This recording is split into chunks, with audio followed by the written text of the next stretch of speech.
project? Okay, the project is creating an infrastructure for sharing and utilising environmental data collected from sensors that are embedded in the environment or from remote observation.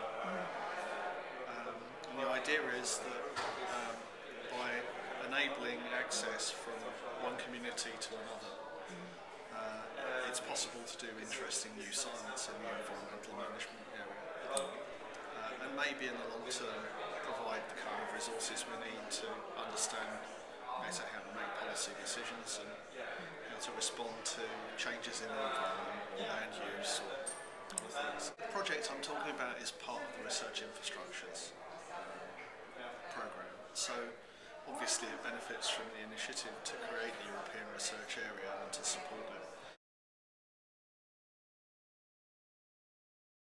Because we have research scientists, many of them, most of the users were or still are research scientists in academic institutions, research centres, universities and so on.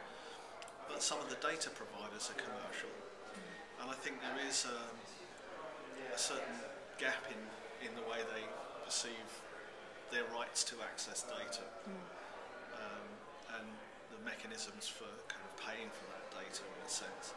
I mean, it all costs money to get the data, and the project is hoping to improve our utilisation of that data, so get a bigger return on investment. But I mean, some people just think if the data exists, they should be able to access it. One of the things we've looked at and proposed to do is to use an approach where the federation is actually managed by agreement, which is an approach we've used for a long time, actually, for 5 years anyway. And the idea of that is that it allows communities who have different attitudes, different business models, in principle to work together. Now it provides a mechanism whereby if they can come to an agreement, we can implement that agreement. The main stakeholders are people who have collected data. We call them repository owners, but really they're run by communities of scientists. Sometimes they're funded by governments, sometimes by projects that the scientists are doing, funded somewhat by industry. And there are also some commercial operators, particularly for satellite observations.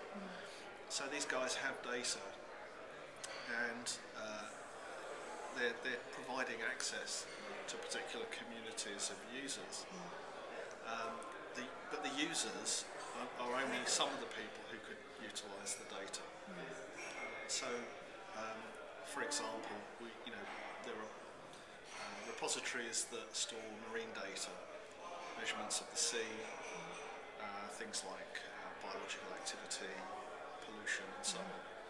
But there's also a lot of relevant data from atmosphere observations. But the atmosphere scientists don't tend to have access to the marine scientists' data or vice versa.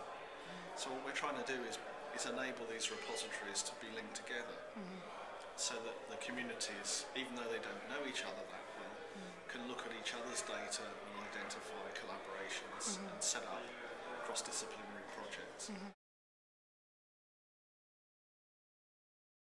It's a strategy for this digital transition that we appear to be going through, identifying some of the socio-economic consequences and how we can manage and optimise the outcomes.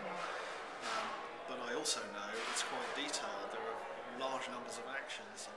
It's potentially relevant because it provides, well, assuming the actions are followed through, it provides some of the demand for the kind of data access that the project could provide. And actually, most of the repository owners in Europe depend on that to a degree. They depend on a political will to support their continued existence. Some of them are commercial, some of them are not. But even the commercial ones, much of their customer demand will come from government sources actually, and from companies who need to address regulatory conformance and that kind of thing.